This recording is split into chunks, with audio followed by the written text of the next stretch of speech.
Ladies and gentlemen, it is with great honor that we now announce the arrival of our first group of distinguished VVIPs.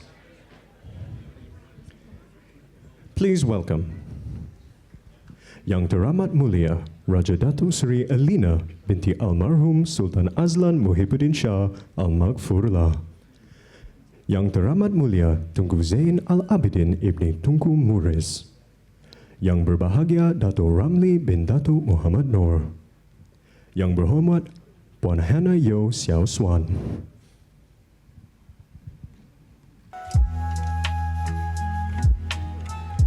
Ladies and gentlemen, we are now honored to welcome our next group of distinguished VVIPs. Please welcome Yang Ahmad Arif Tun Tunku Maimun binti Tuan Mat. Yang Berbahagia Tan Sri Sharizad Abdul Jalil.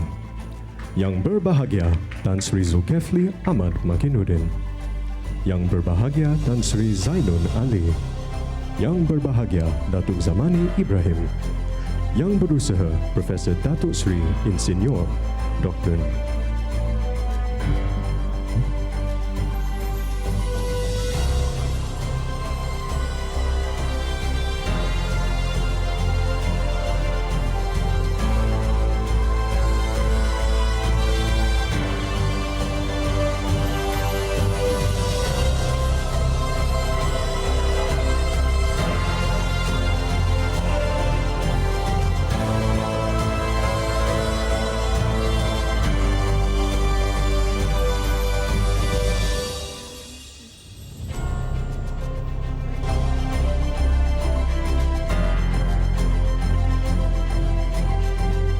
Please welcome Yang Ahmad Arif Tun Tunku Maimun binti Tuan Mat, as well as Yang Berusaha Profesor Datuk Sri Insinyur Dr. Nur Azwan Abu Osman. Yang Berbahagia Tan Sri Sharizad Abdul Jalil. Yang Berbahagia Tan Sri Zulkifli Ahmad Makinuddin. Yang Berbahagia Tan Sri Zainun Ali. Yang Berusaha Datuk Edwin Paramjoti. Yang Berusaha Encik Khairul Anwar.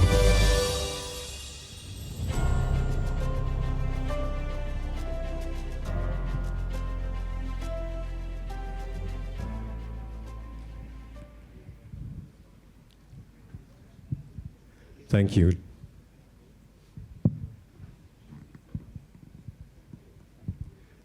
Ladies and gentlemen, it is truly an honor to welcome such a distinguished group of individuals to this momentous occasion. Tun, Tan Sri, Datuk Sri, Datuk, esteemed judges, lawyers, academicians, NGOs, and our own vibrant community of law students from various universities and institutions. It is with immense pleasure that we welcome you to Live to Lead, my journey from Kota Bharu to the Palace of Justice. Ladies and gentlemen, Live to Lead is a friendly conversation series organized by the Yayasan Tan Sri Professor Ahmad Ibrahim Foundation. This series serves as a platform for prominent leaders in the Malaysian legal industry to share their inspiring journeys and their paths to success. For our inaugural edition, we are privileged to feature none other than Yang Ahmad Arif Tun Tunku Maimun binti Tuan Mat, the Chief Justice of Malaysia.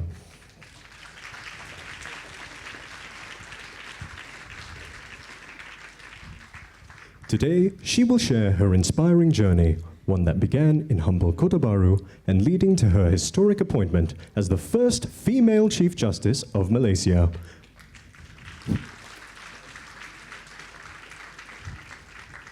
We are truly honored to have her with us here today to share her insights, challenges, and milestones.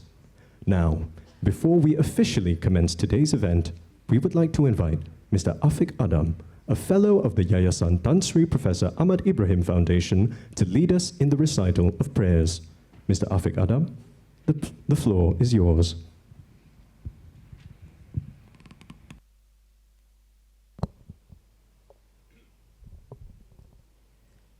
Ladies and gentlemen, let us recite Al-Fatiha.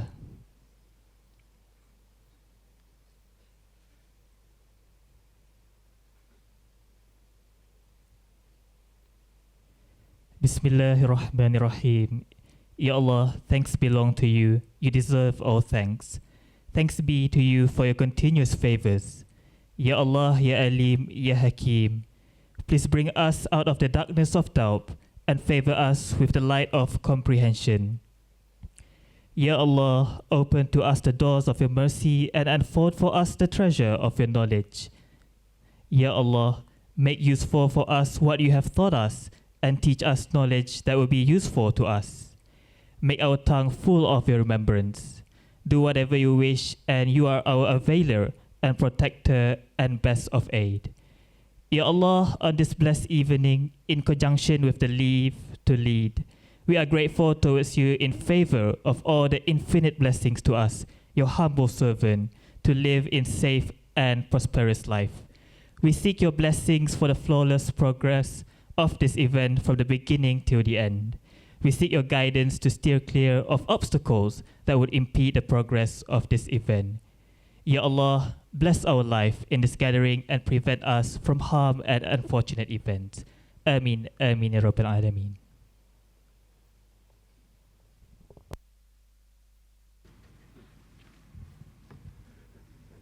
Thank you, Mr. Afiq Adam, for the heartfelt and meaningful prayers. Ladies and gentlemen, to officially commence today's event, it is my honor to invite Dr. Edwin Paramjoti, Vice Chairperson and member of the Board of Trustees of the Yayasan Tan Sri Professor Ahmad Ibrahim Foundation, to deliver the opening remarks. Ladies and gentlemen, please join me in giving a warm welcome to Dr. Edwin Paramjoti.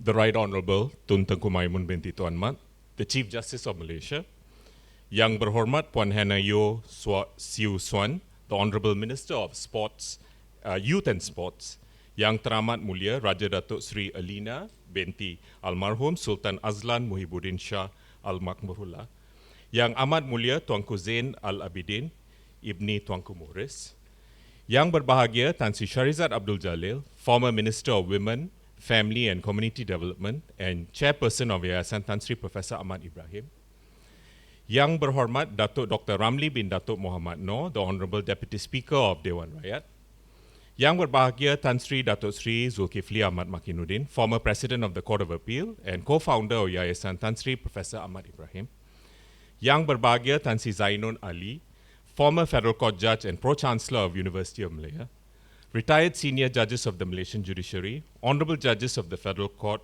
Court of Appeal, High Court and Judicial Commissioners, Yang Berbahagia Professor Datuk Sri Dr. Nur Azwan bin Osman, Vice Chancellor of University Malaya, Professor Dr. Jason Chua, Dean of the Faculty of Law, University Malaya, Tan Sri Tan Sri, Puan Sri Puan Sri, Datuk Sri, Datuk Datin Datin, distinguished guests, ladies and gentlemen. On behalf of the founders and the Board of Trustees of Yayasan Tan Sri Professor Ahmad Ibrahim, it's my distinct honor to welcome you to the inaugural session of the Live to Lead Conversation series, featuring none other than the Right Honourable Tun Tengku Maimun, the Chief Justice of Malaysia. This series finds its heart and soul in the timeless words of Nelson Mandela, who so profoundly reminded us, what counts in life is not the mere fact that we have lived, it is what difference we have made to the life of others that will determine the significance of the life we lead. It is in this timeless wisdom that illuminates the path of our discourse today. The Live to Lead series pays tribute to the sons and daughters of this soil who have embraced the road less traveled, making bold and resolute choices in the face of adversity. These leaders remind us that true leadership lies in service and dedication to a cause far greater than oneself. Today we have come together to celebrate an exceptional figure who exemplifies these ideals, the inimitable Chief Justice Tun Tengku Maimun. Her ladyship leads by example, teaching us perhaps the most profound and universal truth of leadership, that is, when you stand for what is right, you can never go wrong. In the annals of our nation's judiciary, Chief Justice Tun Tengku Maimun holds an unparalleled place of honor. It is not merely a historic rise as the first woman to preside over this nation's highest bench that distinguishes her. It is a relentless dedication to the principles of justice. her unmatched integrity, and her fortitude in guarding the sanctity of judicial independence from the overreach of the powerful that define her legacy. As the outgoing Chief Justice of Malaysia, she has steadfastly upheld the federal constitution, ensuring that it remains not only the supreme law of the land in form, but also in spirit and substance. Through her illuminating judgments, she has repeatedly affirmed that the constitution is not to be confined to narrow literalism. Instead, its provisions are to be understood prismatically as interconnected threads in a fabric that embraces human dignity as its enduring principle. For me personally, in many ways, Chief Justice Tunku Maimun reflects the legacy of the great Ruth Bader Ginsburg, a jurist whose profound influence on the bench is rivaled only by the inspiration she provides beyond it. Much like Justice Ginsburg, it is Tunku Maimun's impact beyond the courtroom that cements her legacy, a role model who exemplifies what it truly means to lead with conviction and purpose. It is with great honor that we at Yayasan Tan Sri Professor Ahmad Ibrahim have the privilege of featuring Tun Tengku Maimun in the inaugural Live to Lead conversation series. This recognition is most fitting as her principles and unwavering commitment to justice aligns with the legacy of our beloved law teacher, Almarhum Tan Sri Professor Ahmad Ibrahim. Almarhum was a visionary who taught us that the true essence of law extends beyond its application. It resides in the value it upholds and the humanity it serves. Tun Tengku Maimun exemplifies these ideals, making her participation in this series both inspiring and significantly and deeply significant. More than that, this is a fact not known to many. Chief Justice Tunku Maimun has been the illuminating force behind our Yayasan's maiden endeavor to set up the first ever Ahmad Ibrahim Community Justice Center at the Kuala Lumpur Court Complex. When the initial concept for the establishment of a community justice center was proposed by the Yayasan, it was Tun Tengku Maimun who had the remarkable foresight in recognizing that legal aid extends far beyond the provision of legal representation. She understood that it must also encompass efforts to promote legal literacy as a crucial pillar. On behalf of Tan Sri Professor Ahmad Ibrahim, Yayasan Tan Sri Professor Ahmad Ibrahim, I express my deepest gratitude for her belief in this vision and for her steadfast support that has propelled us to this stage. I must acknowledge, Tun, the delays in bringing this project to fruition. Today, I stand before you with a firm commitment. By May of this year, God willing, this center will finally open its doors.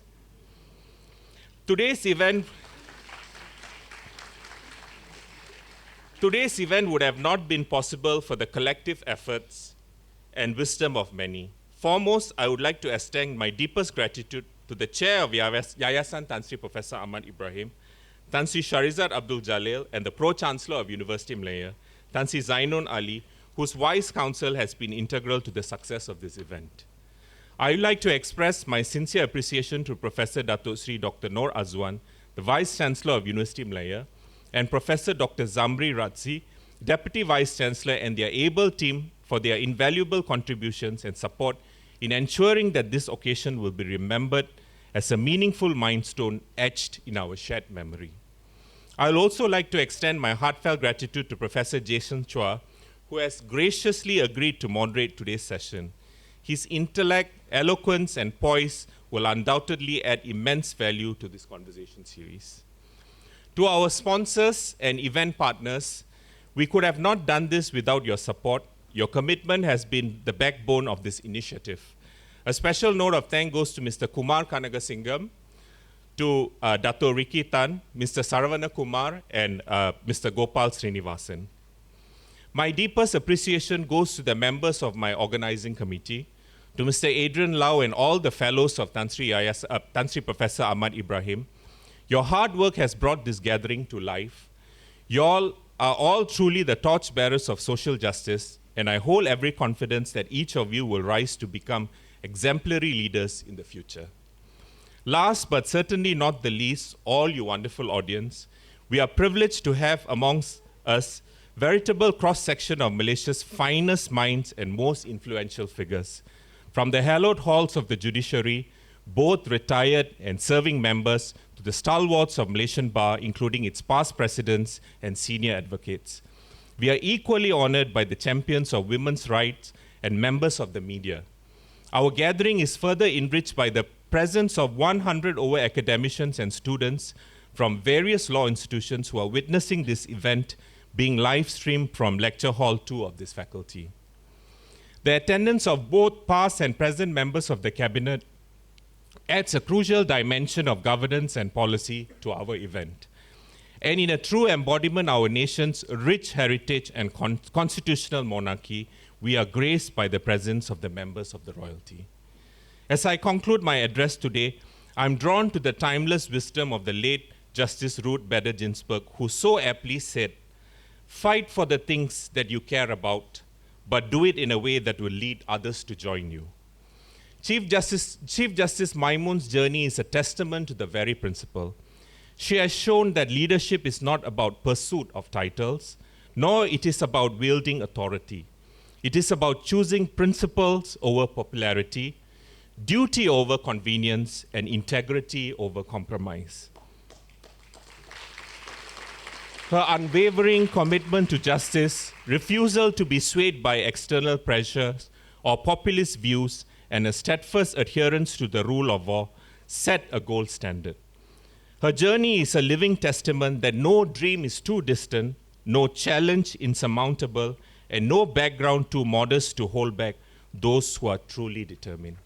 This is the essence of what it truly means to live to lead. Thank you once again, ladies and gentlemen, and enjoy the rest of the evening.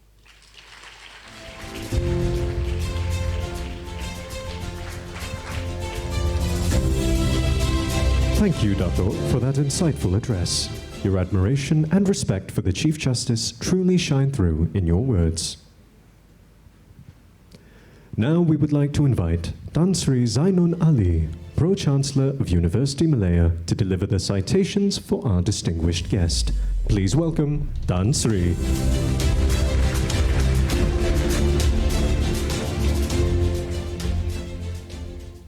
Yang Ma'arif, Tun Tengku Maimun binti Tuan Mat, Chief Justice of Malaysia, Yang Teramat Mulia Raja Datuk Sri Alina binti Almarhum Sultan Azlan Muhibbuddin Shah Al-Makfullah, Yang Amat Mulia Tengku Zain Al-Abidin bin Tunku Muhriz, Yang Berhormat Puan Hannah Yeoh Teo Seow Suan, Minister of Youth and Sports, Yang Berhormat Ramli bin Datuk Muhammad Noor, Deputy Speaker of Dewan Rakyat, Yang Berbahagia Tan Sri Shahrizad binti Abdul Jalil, former Minister of Women and Chairperson of YESPN, Yang Bahagia Profesor Datuk Sri Engineer Dr. Noor Azwan bin Abu Osman, Vice Chancellor of UM, Yang Bahagia Tan Sri Datuk Sri Zulkifli Ahmad Makinuddin, former President Court of Appeal, Yang Bahagia Tan Sri Datuk Sri Siti Norma Yaakob, former Federal Court Judge and CJM, Yang Berbahagia Tan Sri Datuk Muhammad Zabidin bin Mu'adiyah, former Chief Judge of Malaya, Yang Berbahagia Professor Dr. Justin Chua, Dean of the Faculty of Law, University of Malaya, distinguished guests, friends, ladies and gentlemen. It is with immense pride, privilege, and a personal joy for me to stand before you today to deliver the citation for a truly remarkable individual, the Right Honourable, the Chief Justice of Malaysia, Tun Tengku Maimun binti Tuan Mat, Malaysia's first female Chief Justice. This special event brings to mind Ernest Hemingway's riveting lines where he said, and I quote, "Today is only one day in all the days that will ever be." So, ladies and gentlemen, savor this moment. To put things in context, please allow me to say this at the outset. The Malaysian judiciary has never suffered the debilitating problem of gender inequality. In fact, the very idea is preposterous, given that every judge is independent of each other and stands on an equal footing, where the Chief Justice is only the first among equals. Even so, when the country appointed its very first female Chief Justice, our joy and pride knew no bounds. It was almost surreal and definitely phenomenal. The appointment of C.J. Tun Maimun as Malaysia's first female Chief Justice brings to mind the words of Dr. Martin Luther King, where he spoke of being recognized not due to the color of one's skin, and in this case gender, but by the content of one's character. C.J. Tun Maimun is the personification of all the requisites of a judge, for within her resides sharp intellect, uprightness, patience, humility, courage, and the most cherished attribute of all, that of incorruptibility. Ladies and gentlemen, the question you might ask is, what does it take for a seemingly innocent, ordinary little girl born on the 2nd of July 1969 in Kota Bharu, Kelantan, to scale the dizzying heights of her profession to reach its pinnacle? I was informed that C.J. Tun Maimun's formative years were shaped by the solid foundations of her upbringing. She was raised by in a family who understood the dictates of duty and faith. These enduring principles were the impetus, the spark which propelled her towards a remarkable career from Kota Bharu to the august halls of the Palace of Justice. For a high achiever in school, C.J. Tun Maimun's academic journey led her to the sacred halls of the University of Malaya. She read law as an undergraduate here. This distinguished institution has cultivated some of the nation's finest legal minds. C.J. Tun Maimun is a shining example of this legacy. Graduating with honors in 1982, she embarked on a career that could only be characterized by the symmetries of intellectual honesty, dignity, and accountability. She began her career in 1982 as a legal officer at the Southern Kelantan Development Board, Kesedah. She then took office as a legal officer in the Municipal Council of Seremban Negeri Sembilan in 1984. From there, she joined the Legal and Judicial Services in 1986 as an assistant parliamentary draftsman in the drafting division of the Attorney General's Chambers. With ease, she rose up the ranks, serving in numerous capacities, which included being a magistrate at the Port Dickson Magistrates Court. She then joined the Kuala Terengganu Legal Aid Bureau, and subsequently she took position as a senior assistant registrar of the High Court at Seremban, and later she took office as the deputy registrar of the High Court at Kuala Lumpur. She was subsequently appointed as the special officer to the Chief Judge of Malaya, and she was later appointed as Sessions Court Judge and a special officer of the then Chief Justice of Malaysia, and then as Chief Registrar of the Federal Court. Before long, she joined the exalted ranks of the Superior Courts as a Judicial Commissioner of the High Court of Malaya, and subsequently as a High Court Judge of Malaya, followed by her elevation to the Court of Appeal and the Federal Court. In 2019, C.J. Tun Maimun made history when she was appointed Malaysia's first female Chief Justice in 2016 after Malaysia's 62 years of independence. Ladies and gentlemen, harking back to the cataclysmic episode of 1988 when the judiciary was seemingly wounded, we have come a long way. In this appointment, C.J. Tun Maimun is now part of the constellation of sparkling luminaries of women in the law, such as Justices Ruth Bader Ginsburg, Sandra Day O'Connor, Lady Brenda Hale, Lady Arden, and many others. On the 17th of August 2020, C.J. Tun Maimun was conferred the Darjah Sri Setia Mahkota, the nation's highest civilian honor, by His Majesty the King, which carries the title of Tun. Ladies and gentlemen, I speak with a deep personal pride as someone whose professional journey has had the privilege of intersecting with C.J. Tun Maimun. Many years ago, during my tenure as a Judicial Commissioner, she served as my Deputy Registrar in the KL High Court. Even back then, I witnessed firsthand her work ethics, which reminded me so much of William Bennett's Book of Virtues, as C.J. Tun Maimun is deeply virtuous, and the dichotomy of good and evil, virtue of his triumph. No work is too trivial or too difficult for her, for she took everything in her stride. Just like Honoré de Balzac or Stendhal, whose work habits comprise intense discipline, and the same is true of Tun Maimun. Even back then, CJ Tengku Maimun possessed great moral courage and formidable discipline, being qualities of a judicial officer destined for greatness. Ladies and gentlemen, at this juncture, I would like to invite you to reflect a little on what makes a judge great, like CJ Tengku Maimun. By what standards do we measure greatness in a judge? As we all know, stories about cowards can be as gripping as stories about courage. One tells us who we would like to be, and the other tells us about who we are, who we fear we are. We now live in interesting times, and in keeping with the mercurial changes in the political and social conditions worldwide, judges as guardians of the law have to be quick on the uptake, clever and candid in dealing with issues before them. If by providence and design, the Malaysian judiciary has been blessed in recent years with a high degree of judicial best practices, then surely these came through the leadership of CJ Tengku Maimun, who stood on the shoulders of those who came before her. She understood the criticality of maintaining judicial independence in its entirety, one which is mindful of compelling dictates of fairness and righteousness, no matter who appear before them. CJ Tengku Maimun had ensured that decisions do not suffer the pangs of diffidence, but are instead bold, courageous, and true, which is necessary to withstand the vicissitudes of forces, internal or external, which may attempt to withdraw them down. She recognized one true fact. She was cognizant of the nuclear imperatives of doing what is right and fair and just, and to never allow justice to slip from its resolute moorings, even if it comes at a price. Ladies and gentlemen, the Malaysian Bar has described CJ Tengku Maimun as a person, and I quote, known for her sound decision, impeccable judicial temperament, and most of all, her independence.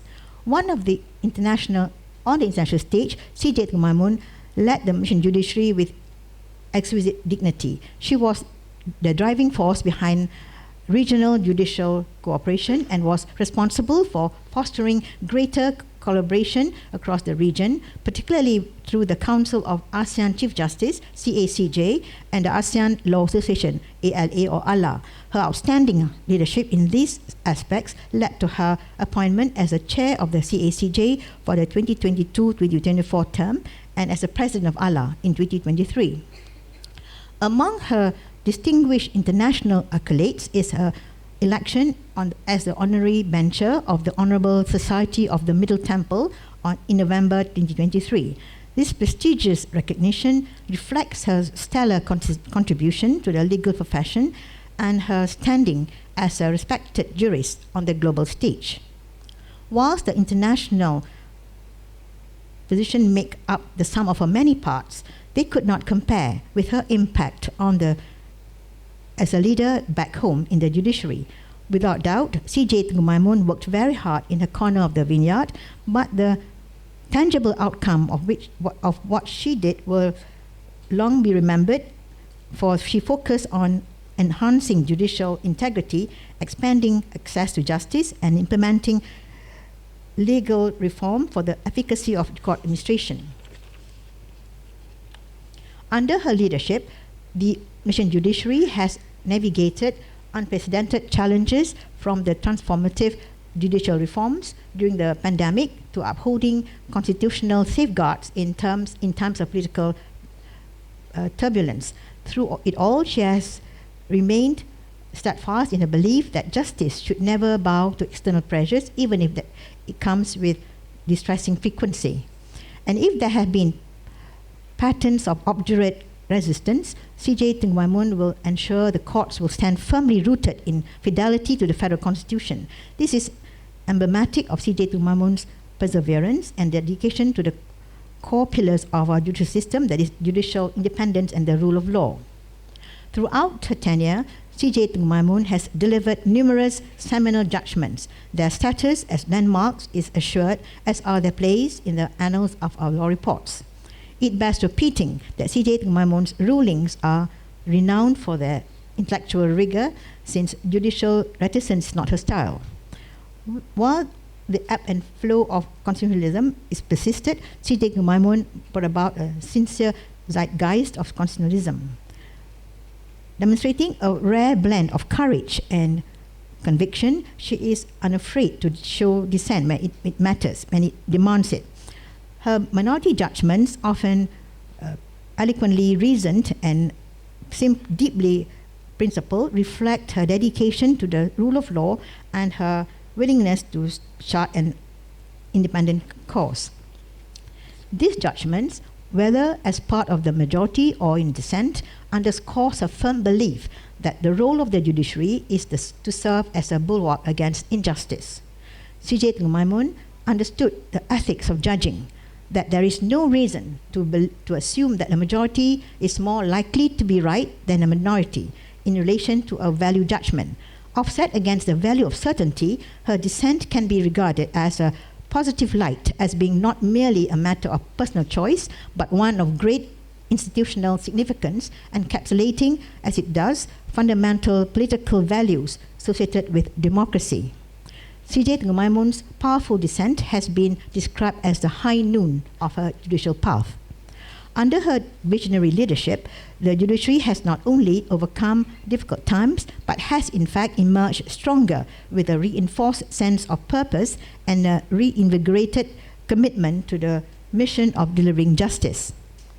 As standards of judicial independence continue to evolve upwards, the integrity of the judicial decision-making process will mark the process of a maturing society and a maturing judiciary. It is clear that under her watch, what ultimately sustains the court is public confidence is the character and independence of its judges. C.J. Maimun embodied the hallmark of judicial excellence with great distinction. In essence, C.J. Maimun's legacy is not merely one of accomplishments, but of principles. Her courage to do what is right, her humility to serve without seeking recognition, and her foresight to strengthen the judiciary for generations to come, and all are there for us to see. She has fulfilled her mission of leaving the institution in a better place than when she found it, and has done so with extraordinary grace and resolve. Her leadership has set a remarkable precedent for those who come and follow her, and her legacy will endure as a cornerstone in Malaysia's legal history. C.J. Maimun's striking image would echo down the years as the embodiment of honesty, fearlessness, and fortitude. Malaysia owes a great deal to C.J. Maimun, and we thank her profoundly for her unstinting dedication.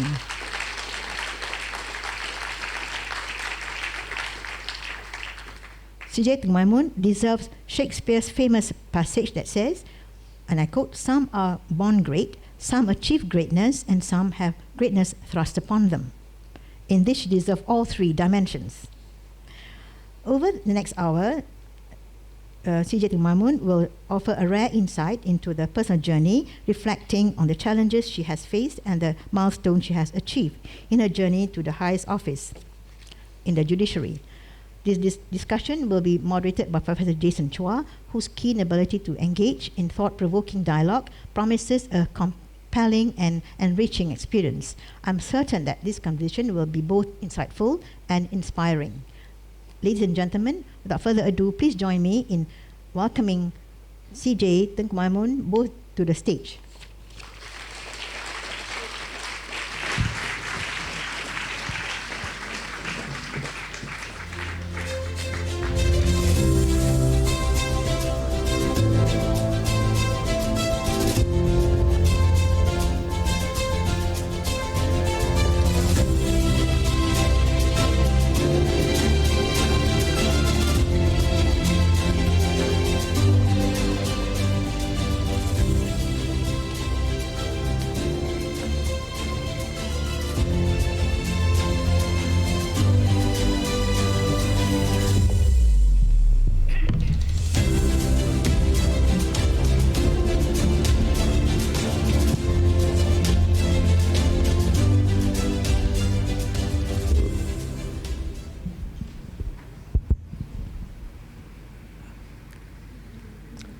Salam sejahtera, selamat petang, good evening everyone.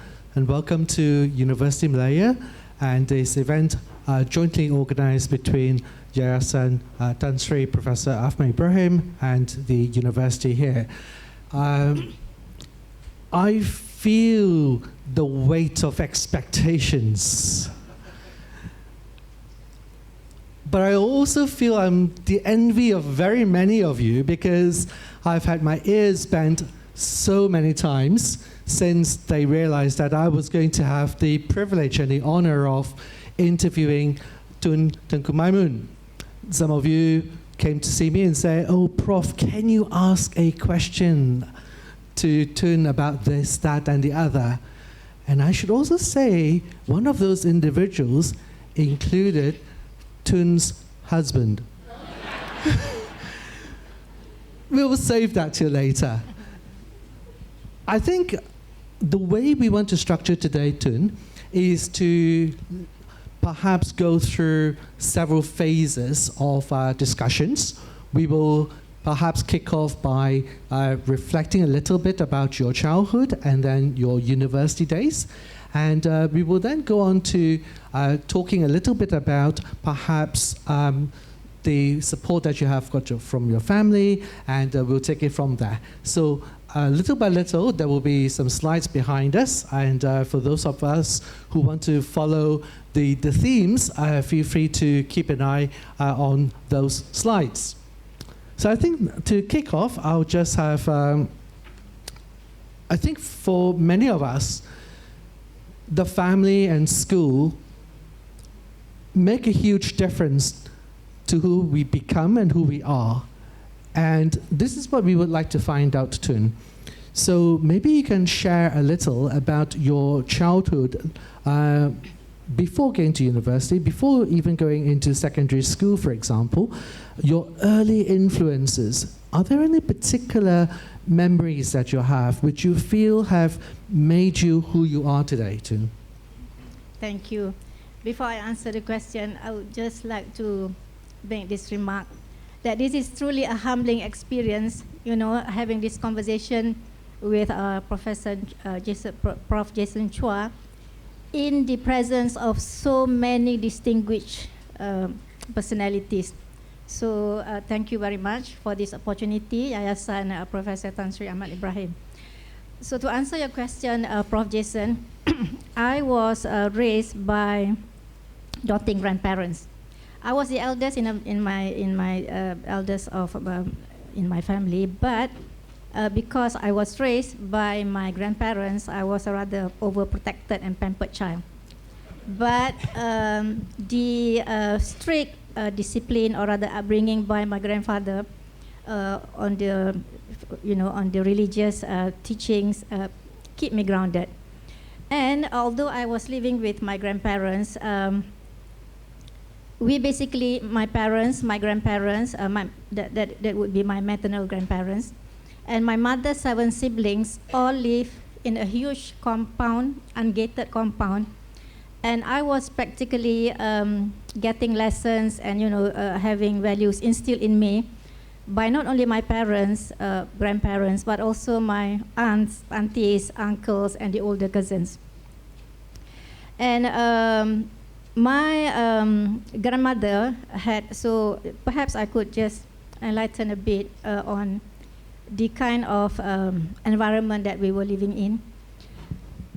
My my mother's siblings, some of them were and are staunch UMNO supporters, and some were and are still PAS supporters. And you would have, you could have appreciated that, back in the 1980s, people, or rather family members, don't talk to each other because of different political affiliations. Couples got divorced because of different political affiliations. But praise be to Allah, we did not experience any of those things. Despite the different political affiliations, we care for each other. We love each other all the same. And there was no animosity because of the different political affiliations. And I would also like to enlighten the audience, or in answer to your question, Prof. Jason. that some people perceive that, living or rather coming from Kota Bharu, I would be coming from a very traditional type of family background. But I must say this, my grandmother had several shop houses and all her tenants were Chinese. My late father's closest and best friend or trusted friend was a Chinese. I still remember his name, Ho Sek Im. So I grew up in an environment of different culture, and we were taught to be very tolerant of each other. And after my father's good friend passed away, long after his friend passed away, my father would still be talking about his good friend and how he forged the relationship with Ho Sek Im. And I then realized that the unifying, or rather the factor that binds them was mutual respect and trust. So that was a virtue that I picked up. And during family gatherings, in the conversations, by the stories told among us, these are the virtues that I picked up: tolerance, mutual respect, honesty, integrity. And from my father and my grandfather, they were my role models. They taught me that, whatever challenges you face, you remain firm, you remain steadfast, and be firm in what you think is right. You do it, you pursue it, no matter the challenges. So that value I carry, those values I carry in my daily work. Thank you. Tun, it's really heartwarming to hear you talk about tolerance and standing on your principles and being steadfast in your faith. When in your role as a leader today, do you share that values with your staff, perhaps with your team, with even perhaps your children? Because we're trying to see how those values not only impacted you professionally, but also, domestically and personally. Maybe you could share some thoughts about that. I do share the principles that I hold dear to with my officers, with some of the judges, whenever I have the opportunity, and with the community, because we do have sessions called Meet and Greet. I share with them my understanding of Islam, the faith that because I think with the greatest of respect, I have said this to many people, I think generally the public perception of Islam amongst us Malaysians is sometimes distorted. So that was how we see things, not in the proper perspective. So when we speak about Islam, for example, it's all about justice. Islam does not teach us that we look at the color, at the race, or at the religion of someone. No. Social justice is paramount in Islam. And when I spoke to my officers and also the sessions that I had with some of the groups, I enlightened them on the fact that there was the first written constitution in the world is the Piagam Madinah. The constitution written in the era of Prophet Rasulullah Sallallahu Alaihi Wasallam. And our federal constitution is not much, there's no different. I mean, essentially what we have now, the provisions in our federal constitution are aligned or are consistent with the provisions that were present in the Piagam Madinah or the Constitution of Madinah then. So when people, complain about when we decide cases upholding the federal constitution, for example, and some personalities made comments that the constitution of Malaysia is a constitution drafted by the colonial, then I would tell my officers and some of my judges that the same person who had made this remark had also taken the oath of office to protect, preserve, and defend the same constitution. So that's the reality. That's a very powerful statement, isn't it? I think when we think about the fact that the Constitution stands for so much. And just now at the launch of the Azmi Khalid's essay writing competition, you also alluded to the fact that we do not just interpret the Constitution within its four corners, we interpret the Constitution based on our constitutional history. And do you think, therefore, your belief in this constitutionalism has some synergies with your own value system, the value system that you talked about just now in terms of tolerance and so on? And I suppose the agenda behind my question is very much that those values really do inhabit us as Malaysians, don't they? So I wonder how you make of this argument that, you know, the constitutionalism idea is actually quite a Malaysian, a very Malaysianized issue or Malaysianized possession, if you like. Yes, I mean, indeed, that's true. Because there's nothing un-Islamic about, you know, about having a federal constitution like ours, where every citizen is to be accorded equal status, regardless of race and religion. Every Malaysian deserves a right as equal as, you know, everybody deserves equal right, equal standing. And that was what Piagam Madinah says. So, I mean, you know, whatever I believe, how I interpret the Constitution, I think is correct. And well, I hope, you know, it's going to be accepted for a long while from now. I think many of us hope so too.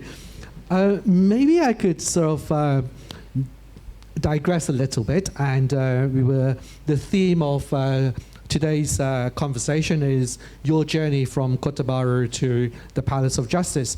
And so this is a bit of a fun question. Do you think the Kota Bharu in you, or the Kelantan girl in you, makes you perhaps a bit different from the rest of us? I don't think so. Oh. I don't think so. Unless someone else disagree with me. But I must say this, if I may, sure. Prof. Jason. You know, back then in Kota Bharu, you know, when I was in primary school and when I was in the lower secondary school, I was a very timid girl and a very timid student. But then after my MCE, I was offered a place to pursue my Form 6 in Tengku Gursyah College. So I have to acknowledge my super senior here, Tan Sri Rafiah Salim, and my classmates in Tengku Gursyah College. So I think that changed my outlook a bit because you know, being transported from my sort of safe and comfortable place, you know, in Kota Bharu, to a faraway place in Seremban. Mind you, back then there was no highway, so it took me an arduous 10-hour journey to travel from Kota Bharu to Seremban. But being there for 2 years, not a long you know, period of time. 2 years, that was enough for me to shape my personality, because when I went there, the first day that I reached the school, I was terrified, because to me the girls there are very intelligent, very, very confident, and therefore I was terrified that I could not, you know, perform as well as them. So I worked really hard, and I think that contributed to my outlook, you know, if that's a bit different from what I was before. Thank you for that. I think we might want to now move on a little bit to talking about your family. And so you have been happily married for a good number of years. I think every one of us here would like to a bit of a love story, maybe a bit of a Mills and Boone story. So maybe, Tun, we can hear a little bit about how you met Datuk Zamawi, and you know, perhaps give some of us a few love tips, maybe? Nothing interesting. We were from the same class. Just the other day, my friends were asking me, bila zaman ni start, you know. But anyway, nothing interesting, Prof. Jason. But I am... I don't think they believe you too. Well, but I can say this, he was very persistent.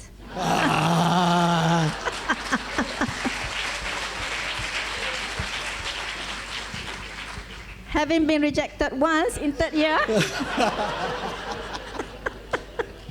he never gave up. He tried again, and after our graduation in 1982, we got married, and I'm very blessed because he has been a good husband, very supportive of me, and I am where I am now because of his strong support and understanding.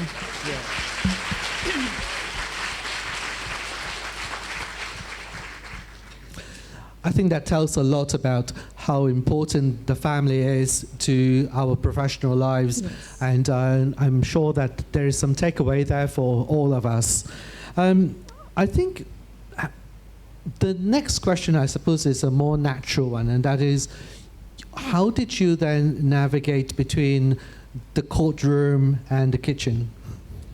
Well, yeah, again, I must say that I'm very blessed because I think that's really is a big challenge for a career woman. I mean, anybody at all, any woman at all who has a career to pursue, because then we really need to balance our domestic duties and professional duties. So I am very lucky in the sense that my husband is a very simple man. He never insists that I cook for him his favorite meals, whatever. And I am also blessed in the sense that I have a very good, reliable domestic helper who happened to be my second cousin. She's been with me ever since our firstborn child was 7 months old, and she's now with us for 30 over years.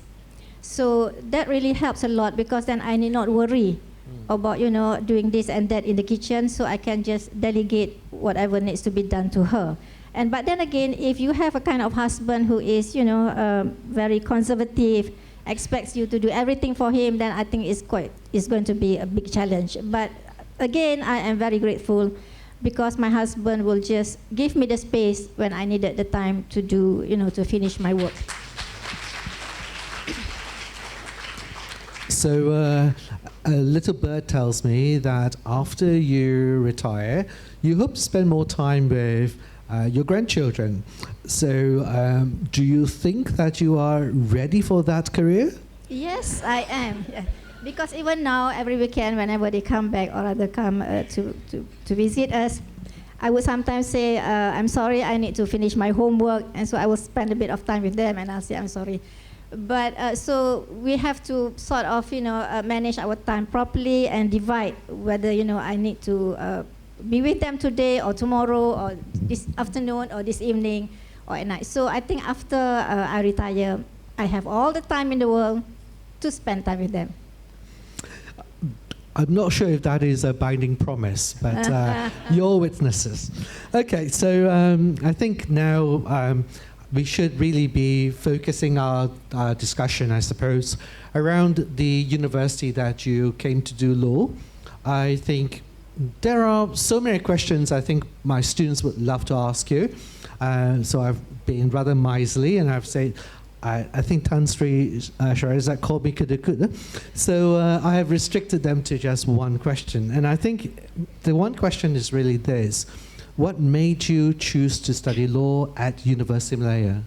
Well, it wasn't actually planned. After the higher education, higher certificate of HSC.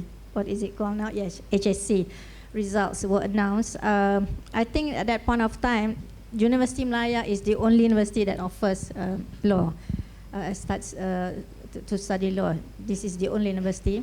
And when I decided to pursue law, I think it wasn't because it was my ambition to do law, but it's more for the reason that I thought then that my results,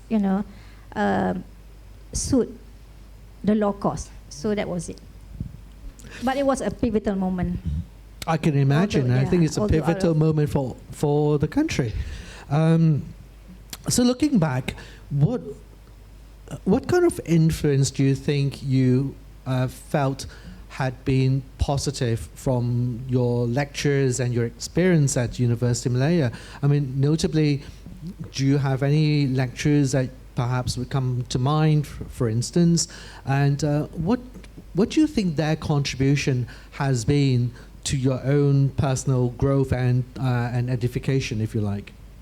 Well, each lecturer has contributed significantly to my legal education and my subsequent career. But if I were to single out, then perhaps I would mention Tan Sri Prof. Ahmad Ibrahim. His profound knowledge on the Islamic law and its intersection with civil law in Malaysia was very enlightening. And I think most of us, his students, also saw him as a father figure. And I personally had regarded Tan Sri Ahmad Ibrahim as someone who is very religious, but then again, he was very passionate about justice and the rule of law, of course. So that was Prof. Ahmad Ibrahim. And the other lecturer who has sort of, make an impact on me would be Allahyarham Datuk Sulaiman Abdullah. He was also a father figure to us, and I was informed by my husband that before he proposed to me, he had sought blessings from Datuk Haji Sulaiman Abdullah. And Datuk Haji Sulaiman Abdullah, his method of teaching was vigorous. And he challenged us to think critically about the law and its application. So this, and I had not only the privilege of having him as my lecturer, but later on in my career, I had the privilege of having Datuk Sulaiman Abdullah, Allahyarham Datuk Sulaiman Abdullah, as counsel before me, arguing some significant cases. Thank you. Last question on university days. At that time, did you see yourself as essentially climbing the judicial ladder, getting to where you have got to today? Never in my wildest dream. You see, when I was a student here, my focus was mainly to just complete the law degree and do the best that I could to make my parents happy. That was it. It was never my ambition. I wasn't thinking about what would I do after this. Do I become a lawyer? No, not at that point. It was mainly, to focus on doing the best in my study, getting good results. That was it. So how do I end up, joining the judicial and legal service? Well, that was because I was a government scholar. So you had little choice but to join the government service. And I think, although I have no ambition, I'm here, I strongly believe that it is because of the prayers of my parents, my father in particular, and also my grandparents, and purely by the grace and mercy of Allah Ta'ala. If I could just share with you that when I was growing up in Kota Bharu, my grandfather would always boast to the visitors, to the other family members and the other relatives, that I would one day, in his words, jadi orang besar. So I really cannot comprehend why amongst all my cousins and my siblings, he singled me out.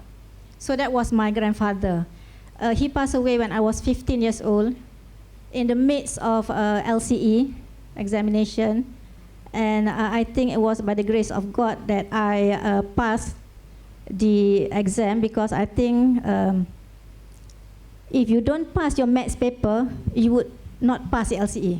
And he died on the very day that maths paper was going on. So that was my grandfather. So he told and it was, I was very embarrassed whenever he boasts about me in that manner. And when I was elevated as the Chief Justice of Malaysia, one of my cousins texted me from Kota Bharu and reminded me what my grandfather had said about me. And my father, after 3 or 4 years, I was elevated as the Court of Appeal judge. He asked me, bila lagi nak naik pangkat? So I told him, I said, lambat lagi sebab baru saja naik pangkat. And guess what he said? Dapat jadi macam Tan Sri Siti Noormah, jadilah. So Tan Sri Siti Noormah was the benchmarker.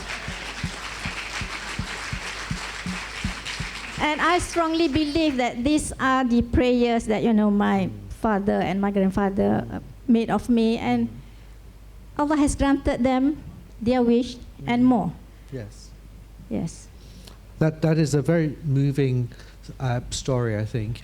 I think for our students as well, I hope there's a takeaway there, because many of our students ask me, oh, I don't know where I want to be.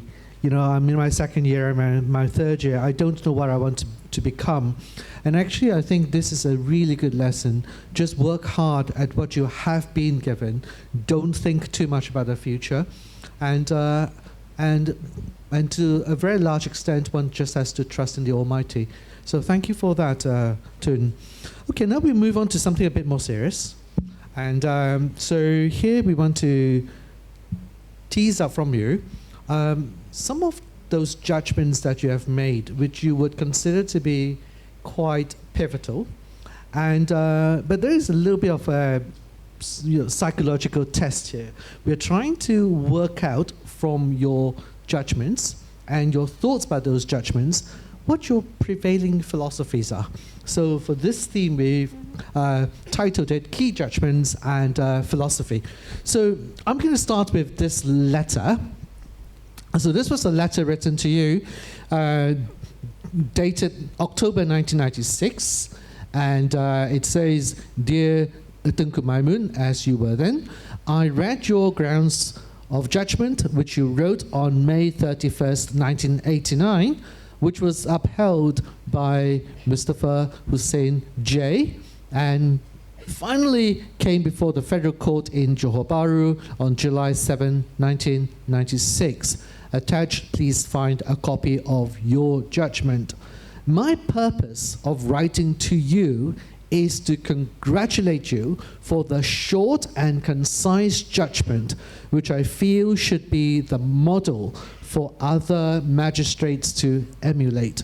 If you continue to keep abreast with the law, I am sure you will achieve excellence in your future legal and judicial career. With all good wishes, yours sincerely, Tan Sri Datuk Muhammad Azmi.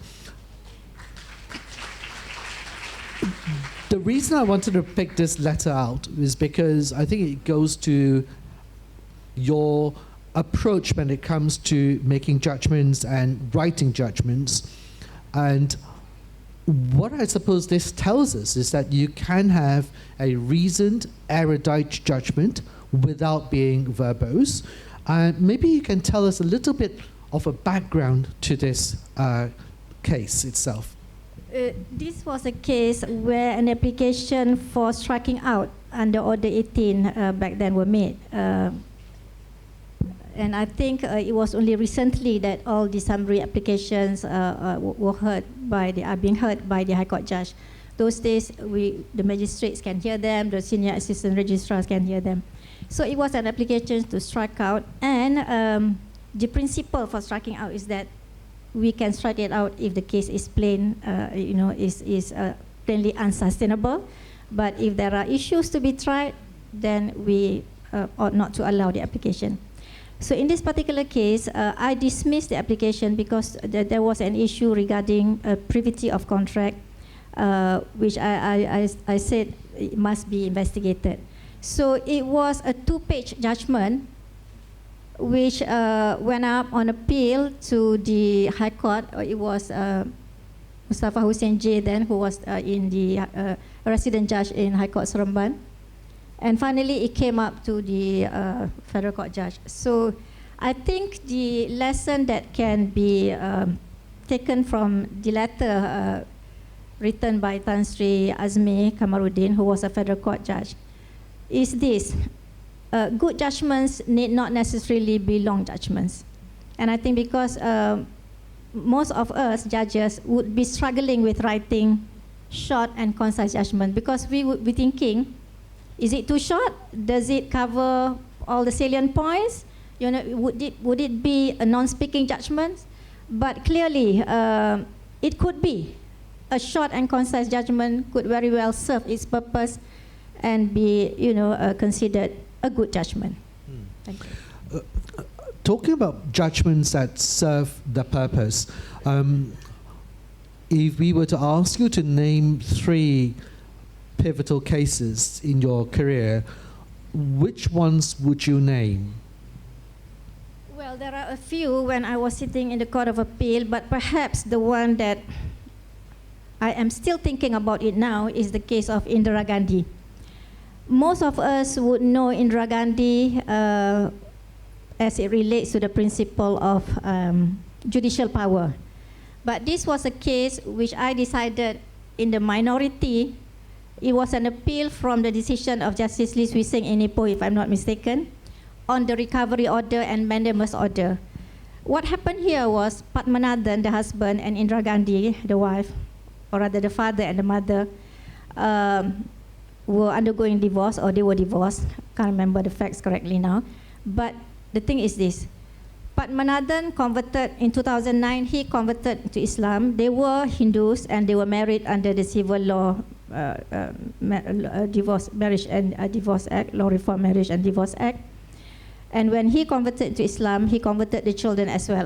I think the youngest was about barely 1 year old, about 11 months old, the youngest. There are 2 other children, the elder ones. So what happened when he converted and converted the children as well? That was the case that came up until the federal court on the issue of conversion without the approval of both parents and so on and so forth. But in this particular instance, when Padmanabhan converted to Islam, he went to the Sharia court to obtain a custody order of the children. And this part, is really something which I cannot comprehend. How the youngest child was being snatched from the mother when she was still breastfeeding. She was 11 months old. So what happened? The father went to the Sharia court and obtained a custody order from the Sharia court. First point I would like to make is this.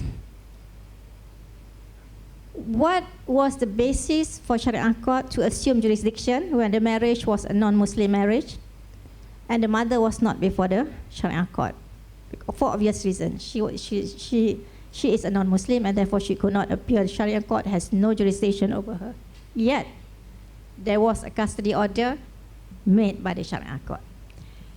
Indira Gandhi, on the other hand, had a valid custody order given by the civil court. So that was a valid order because the principles of law are tried. When you contracted a civil marriage, whatever issues arising out of that civil marriage would have to be sorted out in the civil court. That's clear principles. No quarrel about that. So now we have 2 so-called conflicting custody order. And when faced with these conflicting orders, I think the Indira Gandhi went to the civil court to seek for recovery order.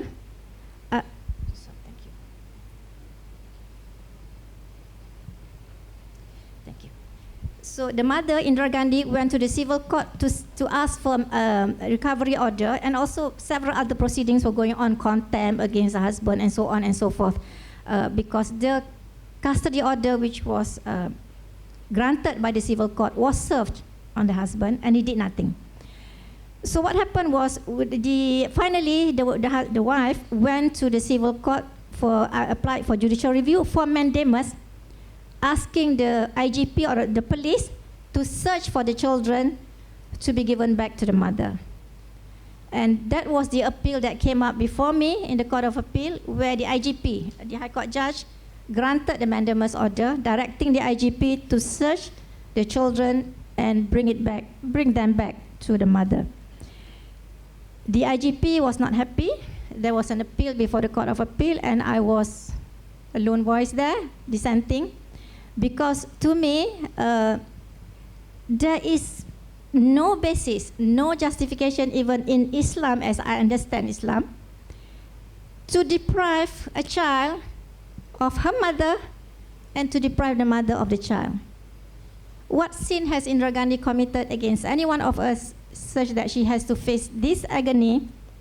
From then, 2009, until now, I believe she still has not been, the children is still, don't know where.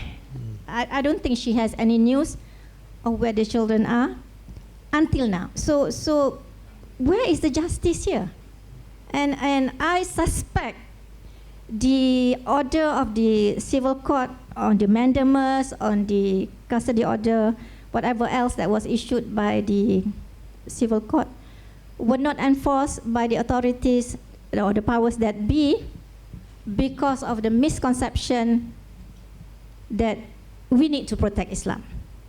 So then, because this is also the question that was posed to me by one VIP, very important person, telling me that when I making some remarks to me that when I decided cases, I had not uphold the principles of Islam and not protecting Islam, and reference was made to that mandamus order that I made at Court of Appeal. So when I ask which principles of Islam are we talking about here that we need to uphold, I received no reply from him, no response at all. So my conclusion is that this has got nothing to do with the principles of Islam. It's just a matter of plain and simple fairness and justice, that a mother ought not to be deprived of her children and vice versa.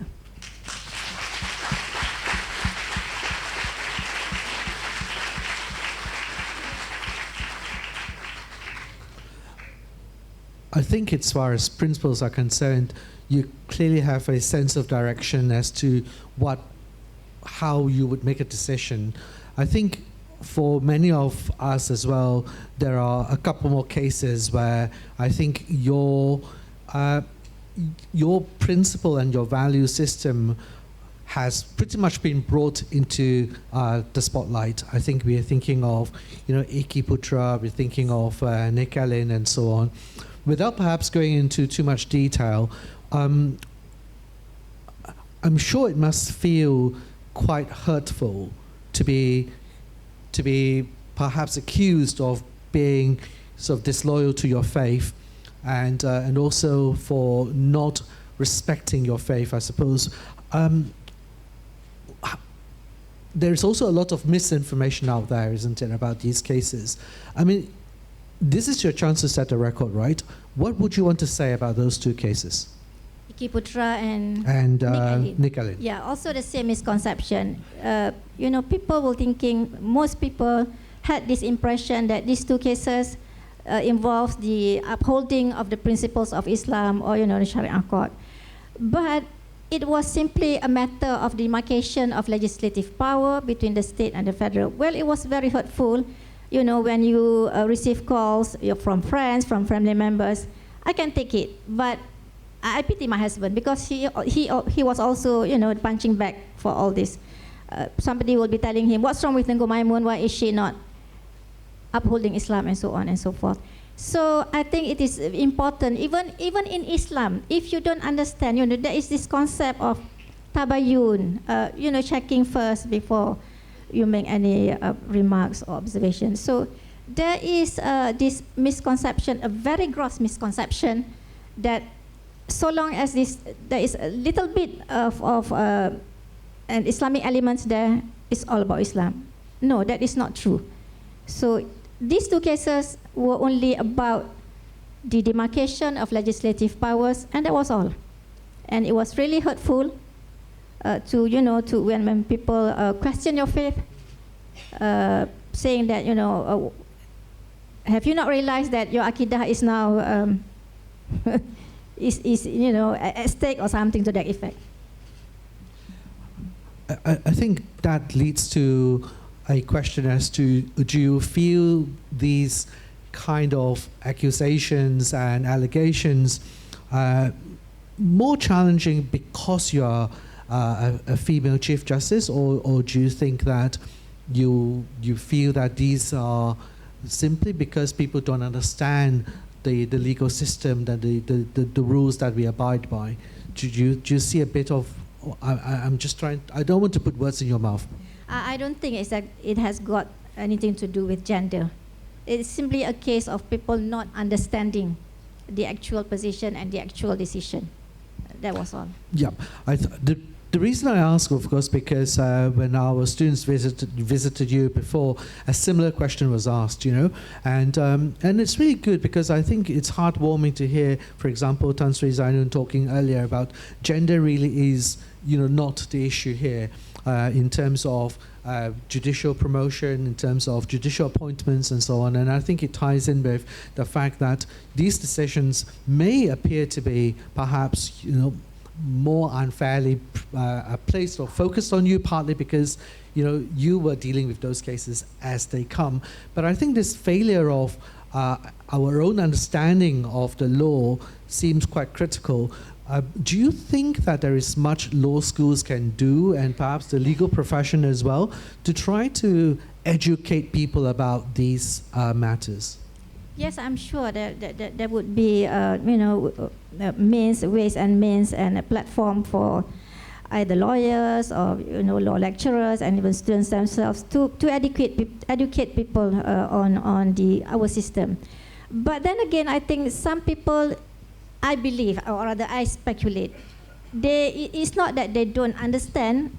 That is not necessarily the case. It's more like, to me, they may be overwhelmed or overcome by sentiments. Perhaps they understood, because some of the comments that I received, you know, arising from some of the cases that I heard, which allegedly, you know, undermine Islam or seen to be as undermining Islam, came from practicing lawyers. You know, some attended a conference and making remarks which were preposterous. You don't expect somebody who is practicing law, an active litigation lawyer, to be making that kind of remarks, but they do. They did make all those kinds of. So to me, it's not necessarily that people don't understand. Perhaps they do. They understand very well, but it's just a matter of, you know, sentiments is too much. Is too overwhelming. Okay, we're drawing almost to a close of today's session. I have got two questions to ask. One is to give a bit of a shout out to the amazing work that Yayasan Tan Sri Ahmad Ibrahim is doing. And so I'm going to pose this question to you. You clearly saw a need and a value in what the Yayasan is trying to do, and that is why you have consented to having a community justice center being established on our court premises.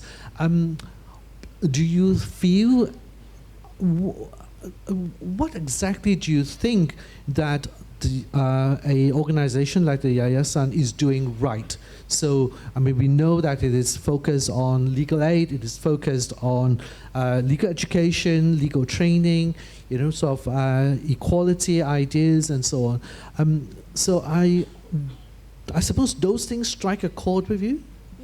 Yes. I strongly support initiatives taken by Yayasan Professor Tan Sri Ahmad Ibrahim, particularly or especially in terms of creating awareness. In terms of creating awareness through their programs, the various programs, and through the mechanisms of Legal Aid Center.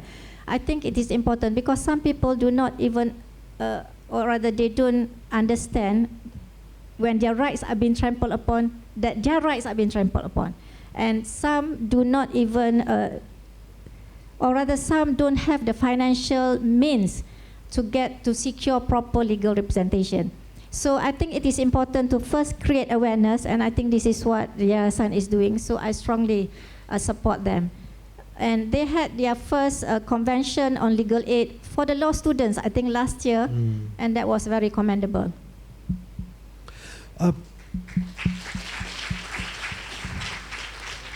So we are out of time. I think my last question to you is a very open-ended one, and it is, finally, what message would you like to leave for young Malaysians, older Malaysians, future leaders in the judiciary who are inspired by your journey? Well, first, be honest, be diligent, be competent. If you are, if you aspire to be judges, well, perhaps lawyers as well, you have to be diligent, you have to be hardworking, you have to be willing to work hard. And, for judges, You have to be diligent and competent. You have to dispose cases efficiently, render your decisions, and write your grounds of judgment promptly. And there are many types of decisions. You know, there are legally correct decisions, there are morally correct decisions, there are politically correct decisions. If you are a judge, always render legally correct decisions, because legally correct decisions will withstand the test of time.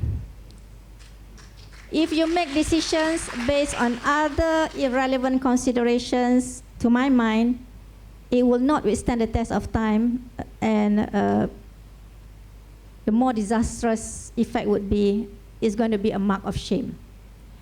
And if you are a leader in the judiciary, I think you have to be brave to do what you think is right, and remain steadfast to pursue that.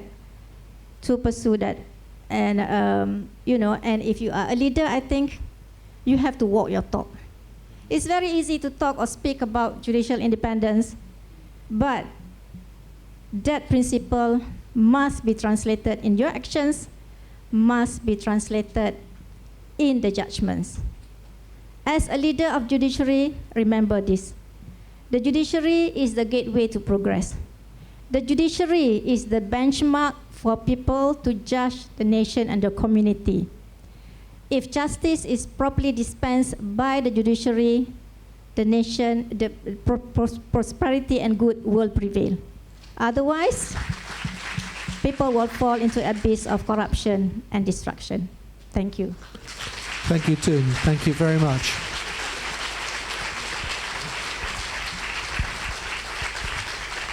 So the next part of this program is a slideshow whereby I'm going to be asking Tun to perhaps share some thoughts about each slide, what memories that comes to mind, and also what stood out for her. Okay, so perhaps we could play the slideshow. Oh, this was my grandfather. He was very strict. I can't go out to play with my cousins unless I perform my prayers, like the designated or the time, the actual time for performance of prayer. He's very strict, but very loving. I think he's very loving in letting you play. Next slide. Yes, this was the original grandparents' house, but I had in fact rebuilt this in 2017. The original house was at the same site, but slightly larger. So this is the house where I grew up in. Thank you. Next slide. That was me in standard 6 or standard 5. And which school was this? Merbau English School. Oh, okay. Next slide. This was Form 2. So I think I commented on how I like your hair ribbon. So this is called Malaya Kota Bharu. Yeah. So this was in Form 5. Form 5. Eh? I think you can easily spot me because I'm the shortest. Next slide, please. Yes, this was in TKC. Yes, we had an excursion to Port Dickson. Tan Sri Shahrizad would be very familiar with excursions, right? Next slide, please. This was, I went to Papar, Sabah, on a project organized by the Persatuan Mahasiswa Islam Universiti Malaya. So this is your... This was, the two of them were friends from Faculty of Economy. Right, so yes. This was second year? Second year, yes. Second year. Second year. Thank you. Graduation? Graduation, yes. How did you feel on graduation day? Did your entire family turn up? Yes, my parents turned up. Oh. Yes, my parents. Despite the 10-hour journey from Kota Bharu? Yes. Okay, next slide. This was attachment in Magistrates Court Kota Bharu. Thank you. Next slide. This was an oath-taking ceremony when I was in the Municipal Council of Seremban. So this was your first year being appointed? Yes. Next slide. One of the lunch sessions with Justice Mustafa Hussein. On the right, some of you may still recognize the late Zaini Abdul Rahman and Jamil Hussein. On the left, Jamil Hussein, Indran, Nicholas Frederick Indran. And on the right, that's me. And Eddie Yeo, I think. Justice Eddie Yeo, and also Yang Arif Khadijah Idris. Next slide, please. Yeah, this was one of the lunches at the Magistrates Court. Next one. This was a group photo of the judicial officers in the sessions at Magistrates Court, Seremban. So this was soon after you've been appointed again? Yes. Yeah. Next slide. Yes, this was the commercial division. We had Tan Sri VC George, we had Tan Sri Siti Norma, Datuk Sri Sheikh Daud, and I think on the left is the late Tan Sri Malik. These were, I think we had lunch. The commercial court judges will always take us for lunch. I think they had, you know, they sort of, we go by rotation. No, right. One of them would be hosting the lunch. If I'm not mistaken, Tan Sri VC George. Let's see. You going back already? Yeah, there in the photo.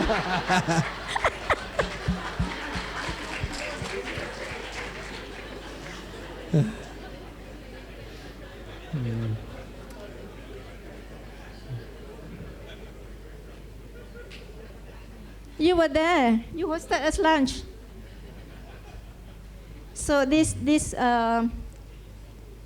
lunch was between the High Court judges of the Commercial Division and the officers of the Commercial Division, High Court KL. Next slide.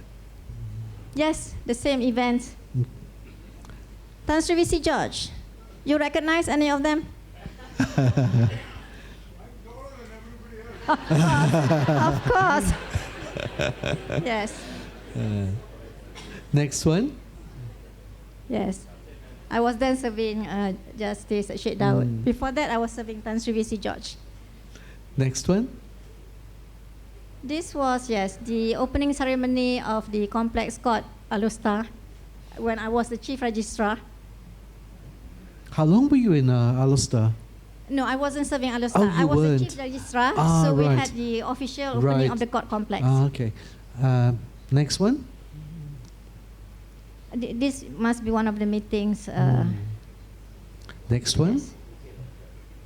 This was in conjunction with the Tengku Amalin, the daughter of the Sultan Ismail, Sultan of Kelantan, reporting duty as the first magistrate, of rather first female magistrate in Kelantan. Next one. This opening of legal year, I think. This would be appointment as the Court of Appeal judge. Yes, same event. Appointment as Federal Court judge. Yes, Federal Court judge. Oath-taking ceremony. This would be the appointment as Chief Justice.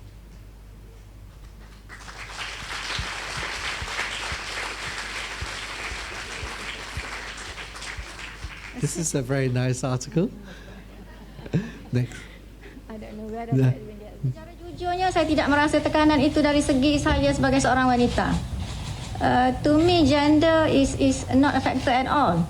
Tetapi tekanan itu atas dasar jawatan itu, kerana tentu sekali jawatan itu menuntut satu adalah merupakan satu tanggungjawab yang besar. Jadi sama ada seorang wanita atau seorang lelaki memegang jawatan ini, sama saja pada saya. Responsibility itu, tanggungjawab itu harus dilaksanakan sebaik mungkin. Secara jujurnya saya tidak merasa.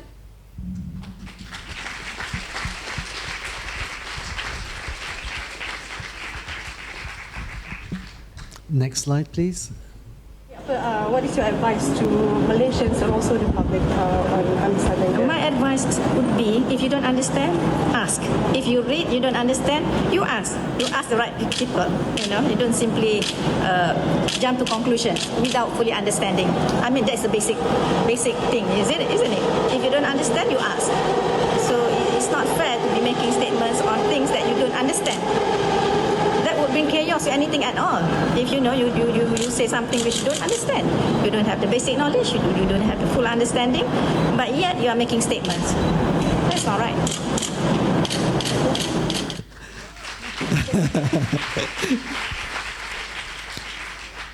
I could see you getting a little bit edgy. Yes. Because they ambushed me.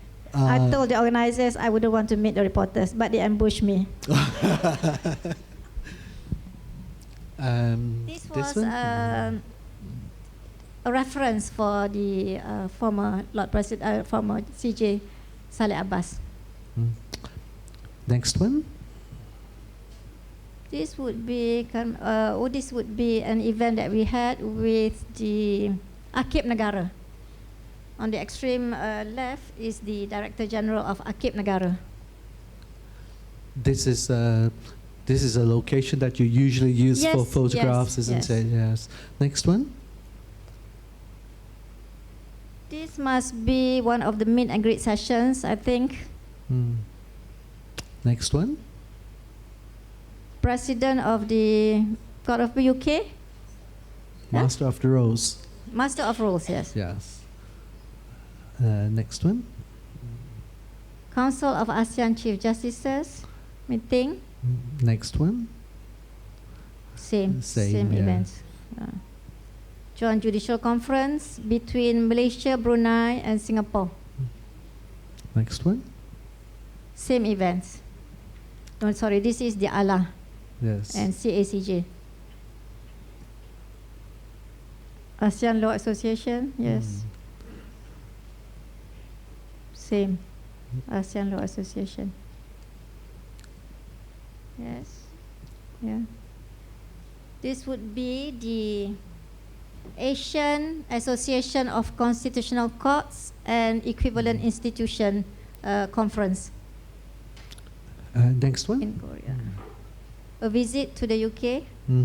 That was the Chief Justice of England and Wales. Their first female Chief Justice. I think we're doing better, right? Next one. A session with the students in UK. How did that go? It went well. Good. Yes, very well. Next one. This would be, yes, a law conference in Goa, Commonwealth Law Conference. A visit to Arab Saudi. Yes, same, yes. Azerbaijan, conference. President of the Constitutional Court of Azerbaijan. My dear friends of class 82. Next one. My parents, my late father and my mother.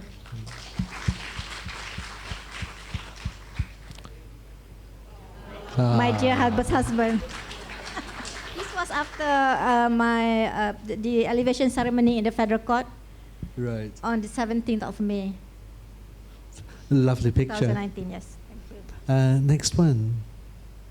Oh, this is my family, yes. And those are the grandchildren? 4 children, 1 daughter-in-law, 2 sons-in-law, and at this point in time, 4 grandchildren. Now 6. Oh. Increase already. Yes. Next slide.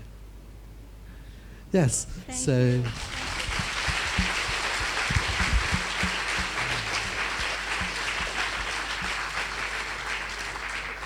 So, Tun, it remains for me to say thank you so much. And I think it's, to me, it's customary, given your stature and your contribution, perhaps for all of us to give Tun a standing ovation.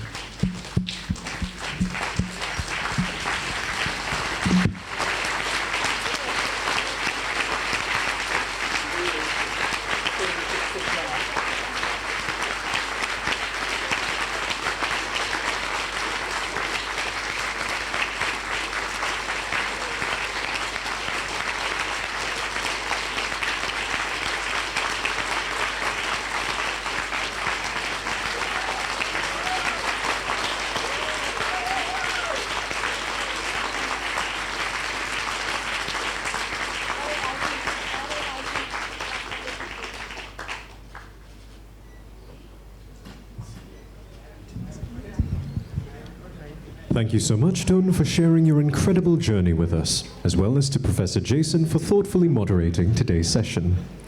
I trust that our guests today have found inspiration in Tun's extraordinary story, from her humble beginnings to now being one of the most important people in the Malaysian judiciary. Her journey is a testament to the power of mentorship, perseverance, and an unwavering commitment to justice. As Tun has exemplified, justice must always be administered without fear or favor. The law and our conscience remains as our guiding light. With that, we kindly invite both Tun and Professor Jason to return to their seats.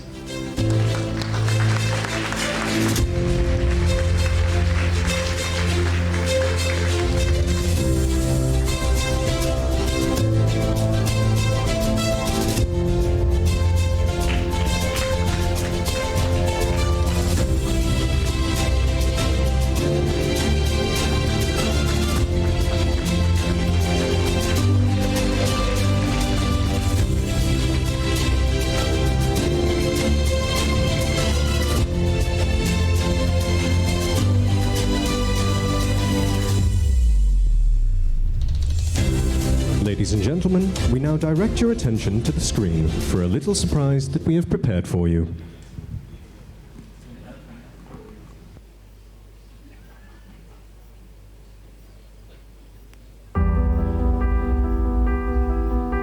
I'm delighted to have been asked to participate in this tribute to my good friend and judicial colleague Tun Tunku Maimun, the Right Honourable Chief Justice of the Federal Court of Malaysia. I've interacted with Tun Tunku Maimun over the course of the last 6 years in a variety of capacities. In the course of all those interactions, I've always found Tun Tunku Maimun to be a courageous, clear-thinking and visionary leader of the Malaysian judiciary. I think a recent article in the Straits Times in Singapore put it best when it described Tun Tunku Maimun as one of the best leaders of the judiciary in Malaysia's history. I think that is an entirely fitting summation of her remarkable tenure as Chief Justice. I had the opportunity to work closely with Chief Justice Maimun on 3 occasions. In those occasions, I have been witness of the generosity and graciousness of Chief Justice Maimun. I have been deeply moved by the exceptional qualities that define her character. Each brief interaction reveals a person of remarkable integrity, unwavering dedication, and genuine kindness. A presence that is impactful, distinguished by a rare combination of professionalism, compassion, and an openness that inspires people around her. Saya mengenal Tun Tunku Maimun ketika saya menjabat sebagai Ketua Mahkamah Agung Republik Indonesia. Selama saya bertugas, saya mengenal Tun Tunku Maimun sebagai sosok pemimpin yang tidak hanya membawa kebanggaan bagi peradilan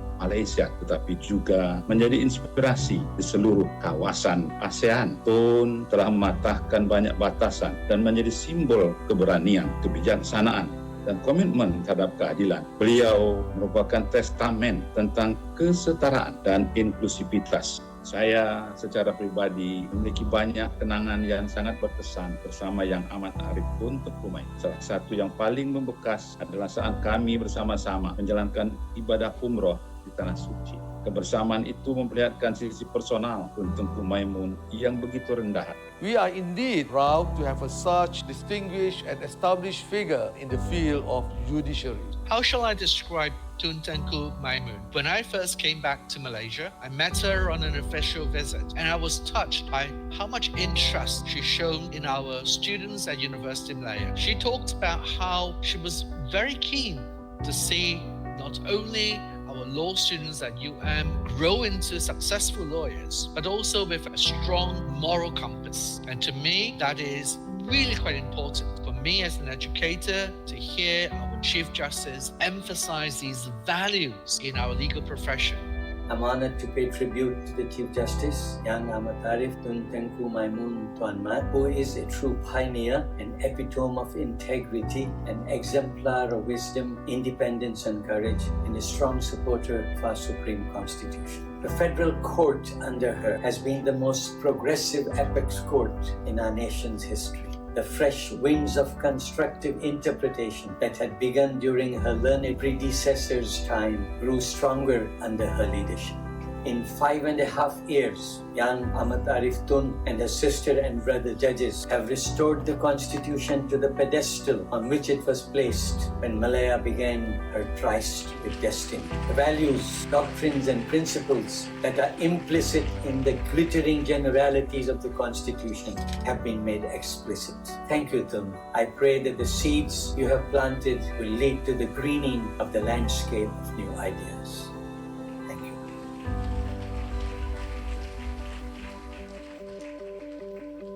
Tun Tengku Maimun coming into office in 2019 has made a profound impact on our judiciary. One of the judgment that I like from Yang Ahmad Arif Tengku Maimun is the case in Zaidi bin Tanabia, where she incorporated the basic structural doctrine in Article 4, Clause 1 of our federal constitution. Chief Justice is like a beacon of hope.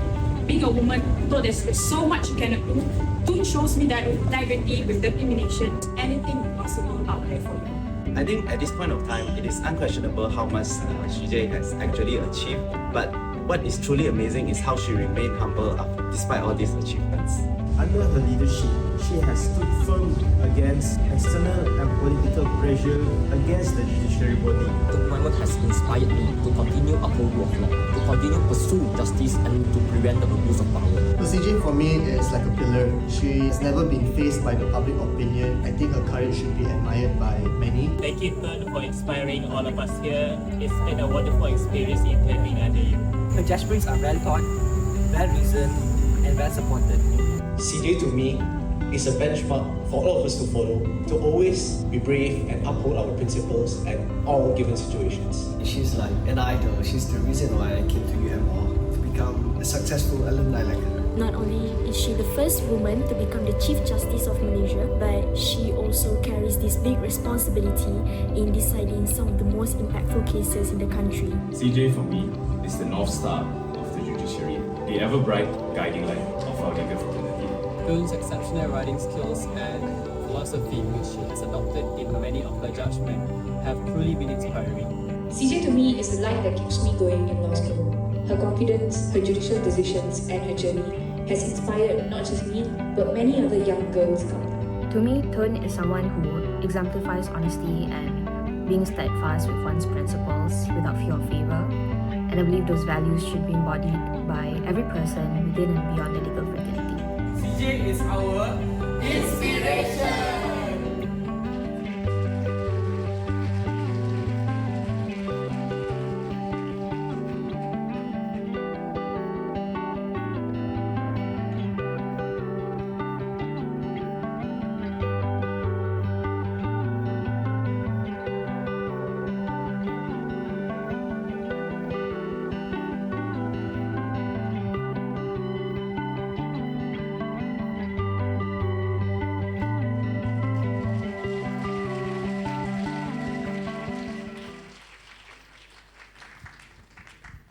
What a touching series of heartfelt wishes. It is true that Tun is an inspiration to all. Before beginning this event to a close, the Yayasan Tan Sri Professor Ahmad Ibrahim Foundation has prepared an introductory video to provide themselves a view of their vision and mission. Ladies and gentlemen, please enjoy the video presentation.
Ladies and gentlemen, this marks the end of our event. We are delighted to invite you to dinner, which will be served at the tents located near the car park. Our ushers will be on hand to guide you to your respective seats.